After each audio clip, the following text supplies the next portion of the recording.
कि ये जो पाक विस्थापित शरणार्थी हैं ये गरीब होते हैं, बेसहारा होते हैं, उतने पढ़े लिखे नहीं होते, एजुकेटेड नहीं होते और इनको मिसगाइड कर दिया जाता है कि और उनसे पैसे भी ले लेंगे कि आप वहाँ जाके बैठो, आपको मैं पट्टा दिलवा दूंगा, जबकि एक्चुअली वो पट्टा इनको कभी मिल ही नहीं सकता। तो ऐसे मिसगाइड करना, उनसे पैसे बनाना और काफ़ी बार ऐसे इंसिडेंट्स आए हैं, हम इन पे क्रैकडाउन भी करते हैं।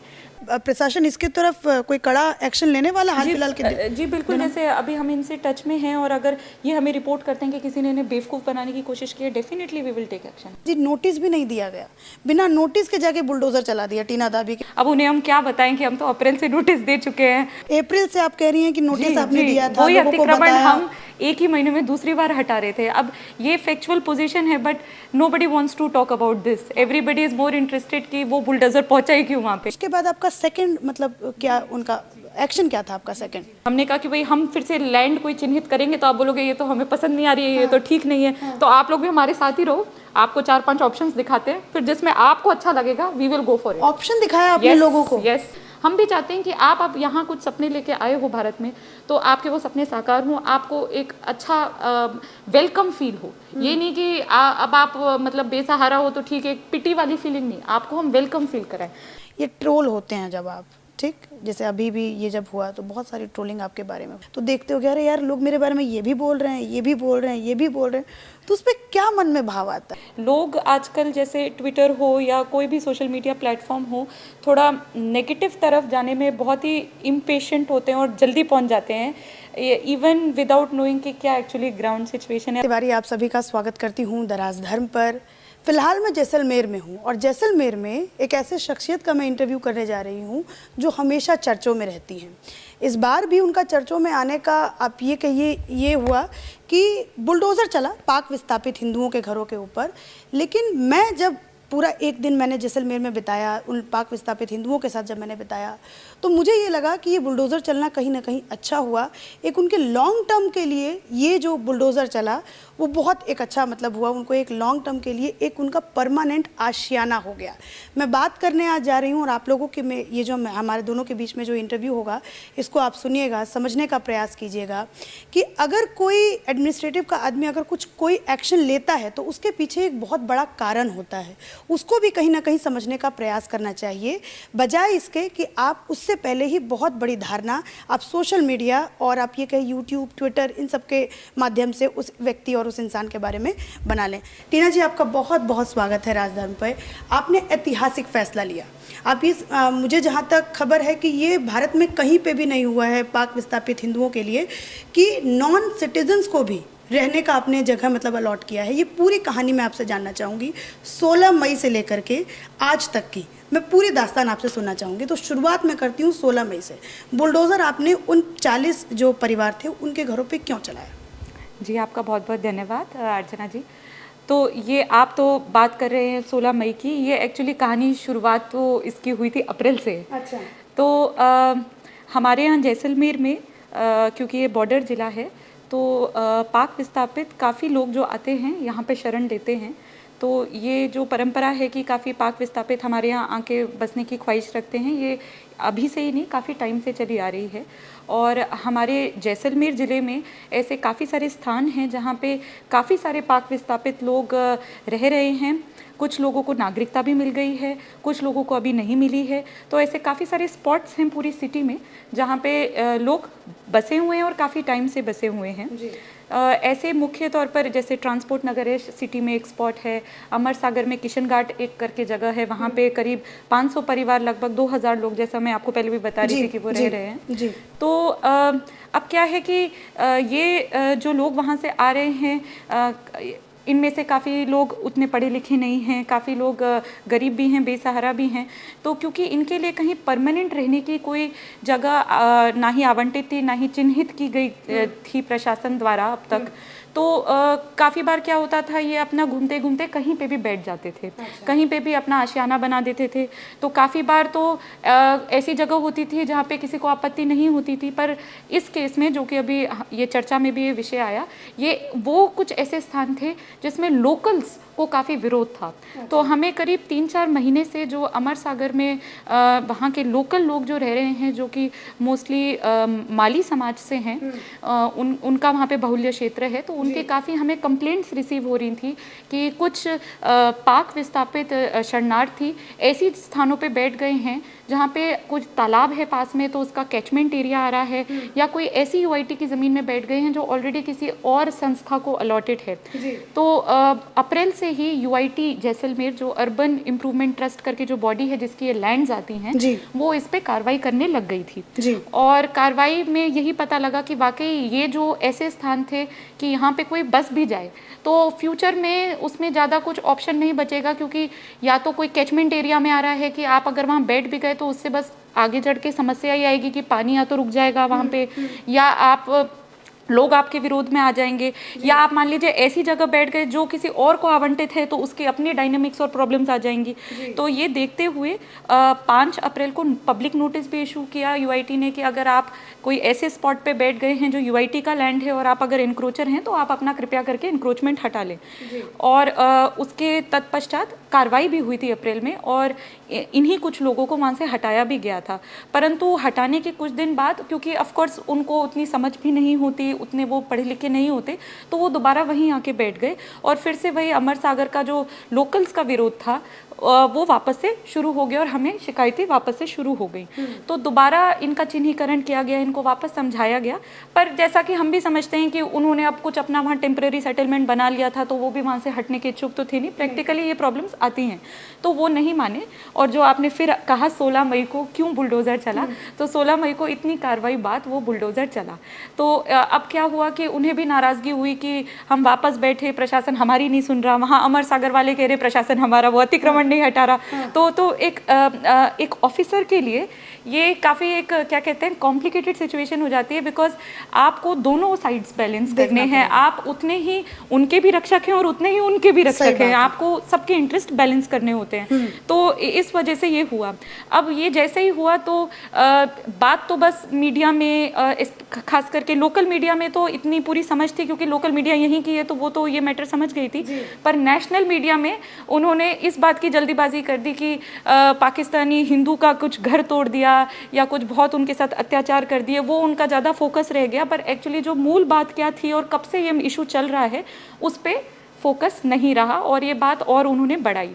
तो जब ये बात बढ़ी तो लोगों का जिनका हमने हटाया था, ऑफ कोर्स वो तो गुस्से में थे ही, उन्होंने अपने और भाई बंधु भी बुला लिए कि इन्होंने हमारे यहाँ से हटा दिया। मेरे यहाँ पे वो एक दिन बैठे भी रहे कि प्रशासन हमारी हेल्प करे, प्रशासन अब हमें हटा तो दिया पर अब हमारा क्या। तो एक दिन में मतलब ये 16 को घटना हुई और 17 तारीख को ही मात्र मेरे ख्याल से इवन दिन के 4 भी नहीं बजे होंगे, उसके पहले ही हमने इनके साथ टेबल टॉक करा।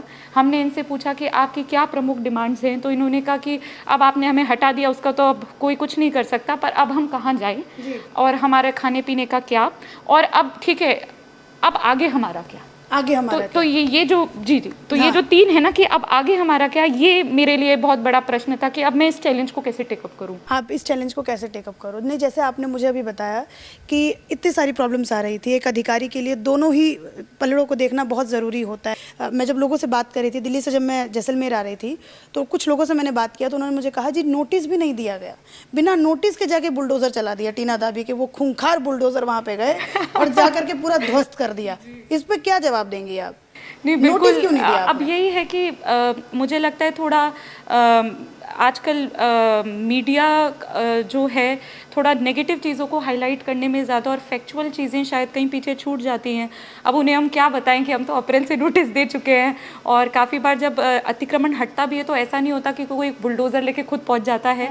उसके पहले प्रॉपर प्रोसेस होता है कि चिन्हीकरण होता है, लोगों से समझाइश होती है, वो सारे पड़ाव इसमें हुए थे पूरे। अप्रैल से आप कह रही हैं कि नोटिस आपने दिया था, वही अतिक्रमण हम एक ही महीने में दूसरी बार हटा रहे थे। अब ये फैक्चुअल पोजीशन है but nobody wants to talk about this, everybody is more interested कि वो बुलडोजर पहुंचा ही क्यों वहाँ पे। नहीं, इसीलिए राजधर्म की टीम जो है वो जैसलमेर आई, ग्राउंड रिपोर्ट किया और आज आपसे बात कर रही है। नहीं बिल्कुल, उसके लिए मैं बहुत शुक्रगुजार हूँ कि कम से कम आपने वो एक फैक्चुअल चीज़ तो सामने आने दी कि क्या पोजीशन है एक्चुअली। लोग जो कहते हैं कि मतलब नोटिस नहीं मिला, तो टीना दाबी जी ने बताया कि अप्रैल से ये पूरा मतलब कार्यक्रम चल रहा था और 1 महीने में दूसरे बार ये अतिक्रमण को हटाया गया।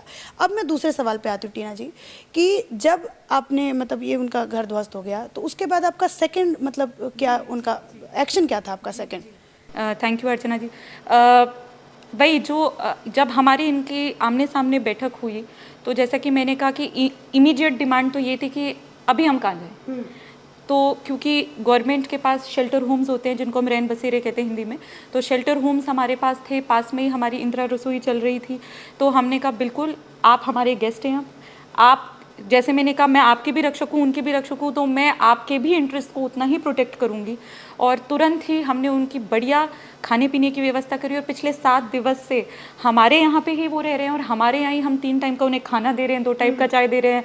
वो कभी कभार बोलते हैं मैम ये सब्जी अच्छी नहीं लग रही, पनीर की सब्जी बनवाएं, तो हम वो भी दे रहे हैं। तो मतलब we are treating them as our guests and rightly so. हम उनके लिए भी उतने ही जिम्मेदार हैं।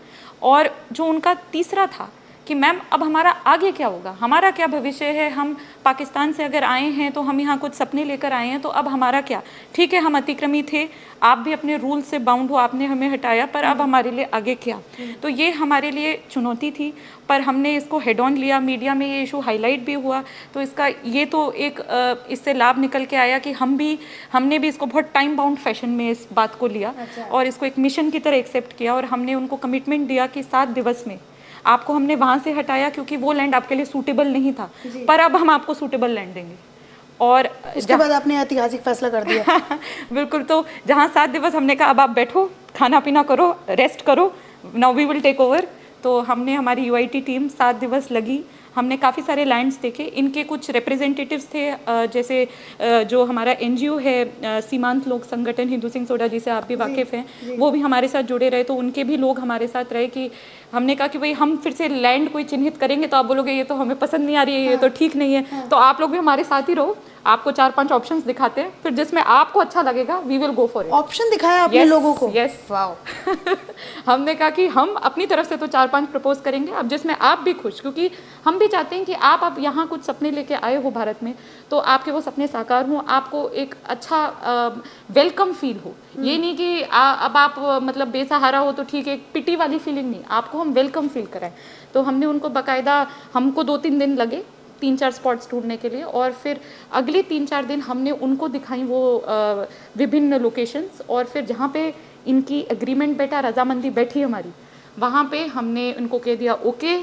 तो अभी कल ही की बात है कि मैं खुद भी वहाँ स्पॉट पे गई, मैंने महिलाओं को भी वहाँ लेके गई जो उस टाइम रो रही थी। तो मैंने कहा आओ अब मेरे साथ स्माइल करो, मुस्कुराओ, ये है तुम्हारी नई जगह और आपको मैं कोई नहीं हटा सकता है। आपको आशीर्वाद भी दिया उन्होंने, बहुत अच्छा। बिल्कुल बिल्कुल। तो कल हमने वो उन्हें दिखाया, और अब हमारा ये प्लान है कि अब जगह हमारी आइडेंटिफाई हो गई, अब यूआईटी द्वारा इस पे प्रॉपर एक कॉलोनी का प्लान बनेगा, जिसमें अभी जो करंट हमने 40 बीघास ज़मीन आइडेंटिफाई करी है, इसमें करीब 250 फैमिलीज़, 250 फैमिलीज़ को हम बसा सकते हैं, और हर फैमिली को 90 स्क्वायर मीटर का हम सोच रहे हैं प्लॉट साइज़, कि उस हिसाब से हम प्लॉटिंग कर रहे हैं। तो ये मतलब ज़्यादा आपको डिटेल से बोर नहीं करेंगे। तो एक एडमिनिस्ट्रेटिवली हम एक प्रॉपर कॉलोनी प्लान बनाएंगे, उसको हम पास करेंगे। हमारी अभी अगले हफ्ते हमने ट्रस्ट बैठक रखी है, फिर वो अप्रूवल के लिए जाएगा, वो भी कुछ चंद दिनों की ही बात है। और उसके बाद ये लोग आराम से वहाँ पे बैठ सकते हैं। हम पूरा लैंड भी लेवलिंग करा रहे हैं, हमारी जेसीबीज लगी हुई हैं स्पॉट पे। मैं गई थी जेसीबी के पास, वहाँ पे वो वाला वीडियो आप जरूर देखिएगा कि जेसीबी वाले ड्राइवर ने क्या बोला है। तो वहाँ पे हम उसको पूरा लैंड को समथल कर रहे हैं कि वो प्रॉपर बसने के लिए रेडी हो जाए, और फिर लोग आराम से वहाँ पे आके अपना अपना चूज़ करके, इनका अपना एक रिप्रेजेंटेटिव बॉडी भी इन्होंने बना लिया जो कि अच्छा है, अपने राइट्स के लिए भी ये लड़ेगा अब आगे। तो ये अपने हिसाब से सारे परिवारों को बिठा देंगे। और कितने दिनों में हो जाएगा ये? मुझे लगता है अब ये तो थोड़ी सी लंबी प्रक्रिया है, तो इसमें तो 1-2 महीना लगेगा। 1-2 महीना में लग जाएगा। हाँ। और ये होने के बाद ये कॉलोनीज पूरी रेडी कब तक हो जाएंगी? मतलब अब इसमें ऐसा है कि जिन लोगों को नागरिकता मिल गई है तो वो तो हमारी वेरियस स्कीम्स है, क्योंकि अब तो वो इंडियन सिटीजन्स बन चुके हैं। तो जैसे प्रधानमंत्री आवास योजना है, तो इसमें आराम से वो आवेदन करके PMAY से पैसा लेके इनको आराम से असिस्टेंस मिल जाएगा। जैसे हम किसी और भी उतने ही जो गरीब लोग हैं हमारे, वो भी यहाँ पे PMAY के घर बनवाते हैं अपने PMAY स्कीम का लाभ उठा के, तो सिमिलरली ये भी कर सकते हैं। बाकी ऑफकोर्स जो जो हमारे अभी सिटीजन्स नहीं बने हैं, वो सिटीजनशिप की वेटिंग में हैं, एंटिसिपेट कर रहे हैं, तो उनके लिए बहुत सारी संस्था में बहुत I am very happy to share, बहुत खुशी हो रही है कहते हुए कि बहुत सारी संस्था आगे भी आई हैं कि वो फाइनेंशियल हेल्प करेगी। क्योंकि गवर्नमेंट रूल्स में तो अभी ऐसा कोई अलग से फंड तो है नहीं कि उनके लिए हम कुछ अलग से कोई बजट प्रोविजन कर पाए। जैसे इसमें तो PMFY है जिनको सिटीजनशिप मिल गई, बट जिनको नहीं मिली है तो उनके लिए हम जन सहयोग से, भामाशाह से हेल्प करेंगे कि वो भी अपना बना ले। और ऑफ कोर्स जिस दिन सिटीजनशिप मिली तो वो भी हमारे यहाँ आवेदन कर ले। और जैसे आपका मकान बन गया या आपका वहाँ पे कुछ भी पोजीशन हो गया तो आप UIT के वहाँ पे पट्टे के लिए आवेदन भी कर सकते हैं। तो you have a clear land title deed, and I think वो सबसे बड़ा एम्पावरिंग चीज़ होती है कि हाँ मैं अब यहीं का हूँ और ये मेरा है लैंड, ये मेरा मतलब लैंड है। अच्छा, ये मैं जब बात कर रही थी, जब मैं पूरा दिन आज मैंने जैसलमेर में बिताया और मैं पाक विस्थापित हिंदुओं के साथ मैं कुछ महीनों से मतलब काम कर रही हूँ, मैं मतलब उनके साथ रिपोर्टिंग में कर रही हूँ। तो एक मैंने भूमाफिया और आप कहीं मिडिल मैन, आपने भी एक बयान दिया था कि बहुत ज़्यादा इनकी तादाद हो गई है, ये अतिक्रमण को बढ़ाते हैं, तो क्या कुछ इनका रोल रहता है और कैसे आप मतलब एक कहिए प्रशासन को इनसे जूझना पड़ता है, और ख़ास करके जो परिवार हैं, पाक विस्थापित हिंदू परिवार हैं, उनको कैसे इनसे मतलब जूझना पड़ता है? अगर इस पर आप मुझे कुछ बता पाएँ तो।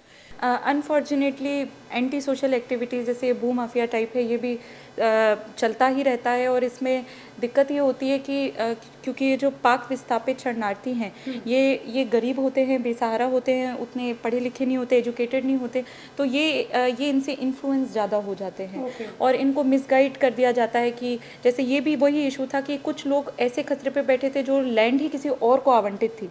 अब उनको ये इस टाइप से गाइड कर देना कि आप वहाँ जाके बैठो, क्योंकि और उनसे पैसे भी ले लेंगे कि आप वहाँ जाके बैठो, आपको मैं पट्टा दिलवा दूंगा, जबकि एक्चुअली वो पट्टा इनको कभी मिल ही नहीं सकता। तो ऐसे मिसगाइड करना, उनसे पैसे बनाना, और काफ़ी बार ऐसे इंसिडेंट्स आए हैं, हम इन पे क्रैकडाउन भी करते हैं। पर ये अब ऐसी कुछ चीज़ें हैं जो चलती रहती है, और मेरे ख्याल से ये जोधपुर में भी ऐसा, जोधपुर में ज़्यादा मतलब इसका सीन है। तो क्या प्रशासन इसकी तरफ कोई कड़ा एक्शन लेने वाला हाल फिलहाल के? जी बिल्कुल, जैसे अभी हम इनसे टच में हैं, और अगर ये हमें रिपोर्ट करते हैं कि किसी ने इन्हें बेवकूफ़ बनाने की कोशिश की है, definitely we will take action. आप इनके अगेंस्ट एक्शन लेंगे? एक आखिरी सवाल टीना जी आपसे पूछूंगी, ये ट्रोल होते हैं जब आप, ठीक, जैसे अभी भी ये जब हुआ तो बहुत सारी ट्रोलिंग आपके बारे में हुई, तो उसके बारे में आप मन में जब जैसे रात को जैसे काम से आप थक हार गए तो उसके बाद जैसे फ़ोन उठाते होगे तो देखते होगे अरे यार लोग मेरे बारे में ये भी बोल रहे हैं, ये भी बोल रहे हैं, ये भी बोल रहे हैं, तो उस पर क्या मन में भाव आता है, क्या लगता है? ये सच तो ये है कि जैसे अभी मैं डिस्ट्रिक्ट कलेक्टर की पोस्ट पे हूँ, तो काम तो इतना ज़्यादा होता है कि वो रात में जो आप कह रहे हो कि मेरे पास उतना समय भी नहीं होता कि मैं देख पाऊँ। पर हालांकि जैसे अभी ये इशू हुआ और काफ़ी लोगों ने कुछ भी बिना सोचे समझे लिखा, तो इसमें एक्चुअली मेरा ये सोचना हमेशा रहता है कि लोग आजकल जैसे ट्विटर हो या कोई भी सोशल मीडिया प्लेटफॉर्म हो, थोड़ा नेगेटिव तरफ जाने में बहुत ही इम्पेशेंट होते हैं और जल्दी पहुंच जाते हैं, इवन विदाउट नोइंग कि क्या एक्चुअली ग्राउंड सिचुएशन है। अब जैसे आप तो आए, आपने यहाँ एक दिन देखा, मुझसे भी बात करी, लोगों से भी बात करी, और आप एक निष्कर्ष पे आए, पर वहाँ पे लोग बड़े मतलब दे आर वेरी क्विक कि नेगेटिव चीज़ कुछ चल रही है तो उसका पार्ट कैसे बने, और पॉजिटिव चीज़ों का मैंने देखा है थोड़ा कम बनते हैं। हाँ। पर खैर ये तो चलता रहता है। अब जैसे ये भी हुआ तो मेरा फोकस ज़्यादा इसी पे था कि अगर हम किसी की सिचुएशन में हेल्प कर सकते हैं तो वो हम कैसे करें, और उसी ने मुझे मोटिवेट किया कि आज हम इन डिसीजंस की तरफ भी पहुँचे हैं। तो ट्रोलिंग तो क्या है कि नेमलेस है और फेसलेस है। हाँ। तो इसके बारे में तो यही रहता है कि जितना कम सोचे उतना ही बेटर है। और एक आशीर्वाद भी आपको मिला, जब मैं देख रही थी तो एक अम्मा मतलब पाक विस्थापित हिंदू ही थी, वो कह रही थी कि आपको बेटा हो, तो इस आशीर्वाद को आप कैसे मतलब लेती हैं टीना जी? नहीं, आई एम वेरी ग्रेटफुल कि उन्होंने आशीर्वाद दिया, पर मैंने उनको एक ही बात वापस में बोली कि नहीं, आप आशीर्वाद तो दो कि कोई बच्चा हो, बट वाई बेटा ओनली? बेटी इज ऑल्सो इक्वली गुड। बेटियां दौड़ना कम है बेटों से। पर अब वही है कि वो उन मतलब क्या है कि अब उतने पढ़े लिखे हैं नहीं, तो वही जो पुराने ख्यालात हैं उसी में वो उनके ऊपर आपने इंटेंशन बहुत अच्छा था, she wanted to bless me. तो वो उस इंटेंशन को मैंने वैसे ही लिया और ऐसे मुस्कुराते हुए उनको मजाक में कहा कि बेटी भी चलेगी मुझे। अच्छा, तो ये उन ट्रोलर्स को जवाब है जिन्होंने मतलब इनको ट्रोल किया, और मतलब कुछ भी होता है तो पहले बैठ करके ट्विटर पे लिखना चालू कर देते हैं, उनको ये टीना दाबी जी का जवाब है। और ये उस अम्मा का भी जो जवाब इन्होंने आशीर्वाद ब्लेसिंग इनको दी है, ये उन लोगों का जवाब है। और ये मेरी पूरी जो इनके साथ बातचीत थी, आशा करूँगी कि आप सभी को पूरा मामला अच्छे से समझ में आया हो। और ये जो मेरी जैसलमेर की पूरी एक रिपोर्ट थी, इसको आप जितना हो सके इसको समझने का प्रयास करें। इसी के साथ धन्यवाद।